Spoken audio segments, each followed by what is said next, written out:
Howdy. Welcome to Politics 805 and Beyond. I'm your host, Bruce Boyer. So today we're going to talk about a criminal case. Why? Well, it's important and it involves me. So for those of you out there that want to see me in handcuffs, I won't disappoint you. Well, you won't see them on this episode anyway. So, it is not my first rodeo getting arrested. It's not my first rodeo being prosecuted as a criminal, because it turns out that in California, if you want to exercise your rights, if you oppose the status quo and their tyranny, yeah, they're going to come at you. They're going to come at you with lawfare.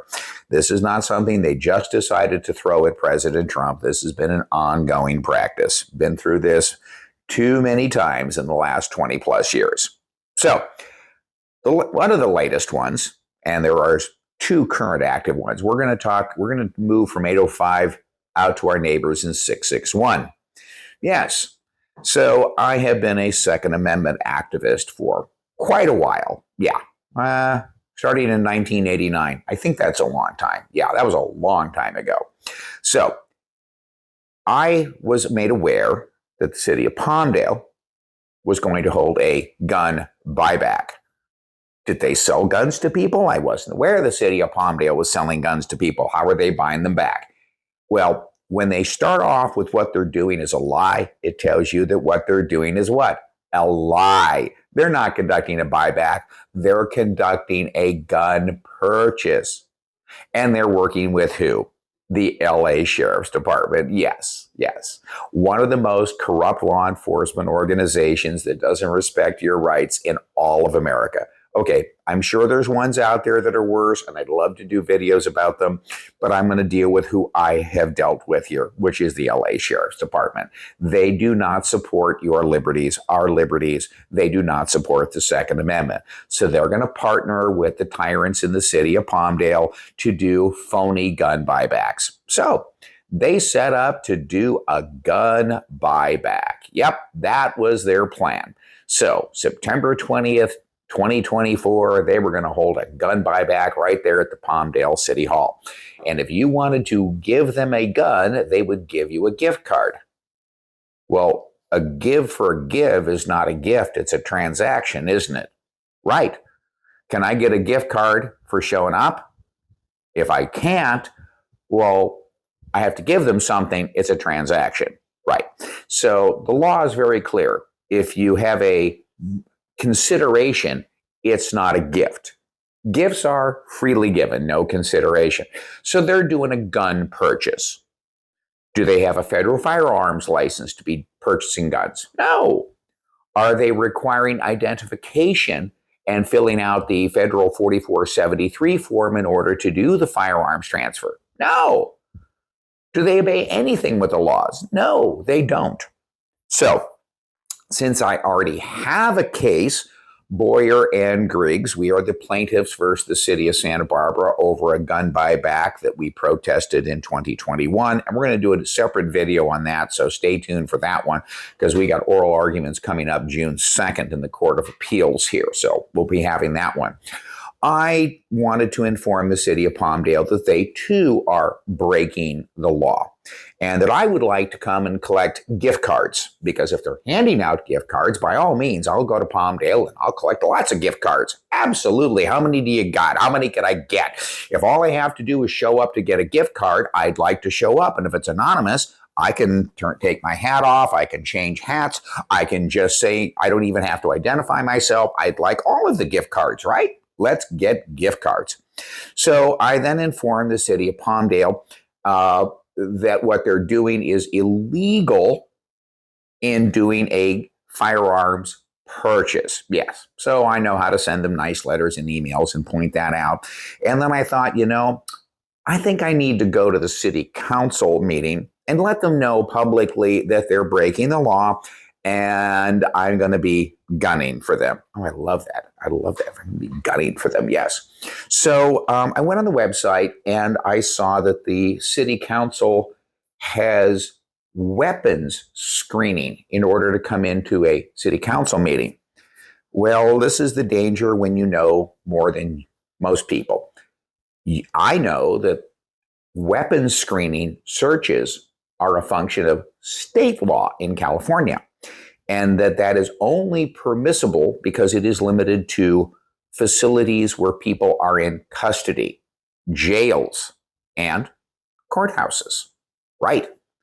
Because if you're going to go into a jail, they have a right to search you. And if there's people in custody in a courthouse, they've extended that because they cannot say that they can just set up checkpoints to search you anywhere you want to go. That's a violation of your rights, isn't it? And since you have a right to attend a public meeting, they cannot impose a law to do this. So, do they have legal authority to set up weapons screening and searches to go into a city council meeting? Absolutely, positively not. Did the city of Palmdale even try to pretend it could by passing a Palmdale city ordinance, which wouldn't have authority anyway and be unconstitutional? No, they don't need to do that. They just do what they want.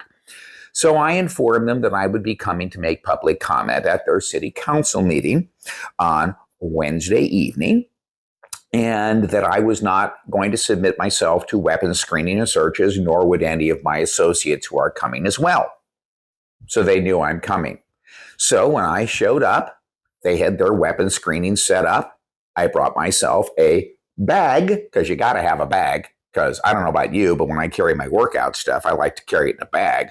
And if I'm going to go to a city council meeting, I don't know, I might as well carry my workout stuff with me, right? Because, it's kind of the workout if you carry the weight bag with the weights in it with you when you walk around. Anyway, so I walked up, and sure enough, they had a metal detector there and the screening thing. And of course, I have one of my associates there who wasn't as prominent as I am. And I walked right through the weapons screening, because why should I not? I mean, if I got to walk in, I'm going to walk in through the door, right? That's what the door is for. I don't stop. I don't engage with these people. Went in and said, I'd like a public comment card. Great, public comment card. So I go out in the foyer, and I'm going to get a public comment card. Now they want to come up and go, well, we need to search you, and you need to go through this. I'm like, well, I understand that you might feel you have needs, but I don't wish to be, and I'm here for public comment. Oh, they're not going to let this go away, are they? Oh, no. Now I've got to have the big-haired lady in her pantsuit come over and tell me what for, and she's in charge, and I have to have the captain come out and tell me this. And I'm going, well, what law do you have? What law do you have? I'm here for public comment. I don't want to consent to search. You're not going to screen me, no. And we've got this deputy and that deputy, and they're going to create this whole circus, and I'm just going, no. And they're like, well, the law. I said, hang on, let me get. So I call my attorney. So I got my attorney on speakerphone. And it's like, yeah, do you have a law? Do you have a law that says you can search me? No. State law, municipal code, you got any thought? So let me in. Let me in. I'm here to go in. So we went around and around for about 10 minutes, and they wouldn't let me in. So then they came out and said, okay, the city council meeting is going to be adjourned. We're going to close the meeting. I want you to think about this. If you have any familiarity with public meeting law, or you've been to some public meetings, pay attention. Public meetings are not something that just somebody decides to come and go. This is all under state law. They have to announce public meetings. They have to have agendas. They have to publish the notices for it. You can't just stop and start this stuff.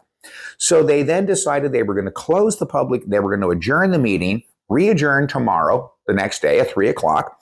And then nobody else can come in because we're going to adjourn. So yes, I had to leave. I was not allowed in. I had to turn around and go. I guess Bruce can just come back tomorrow, and we're not going to let him in. And they foxed me, right? Gosh, because, I'm not going to come back. I'm not going to drive all the way to Palmdale tomorrow to come back for a city council meeting. They foxed me in, didn't they? Yep. Boy, they shut me up. So, yeah, I left. Oh, what happens next? Well, I guess you're going to have to turn in for part 2, the Palmdale saga. That's okay. We'll have probably a 3 and 4 part 2, because this is going to continue to be entertaining, because that is my job. So thanks for tuning in to this episode of Politics 805 and Beyond. I hope you found it interesting and entertaining, and I'll see you on the next one. I'm out.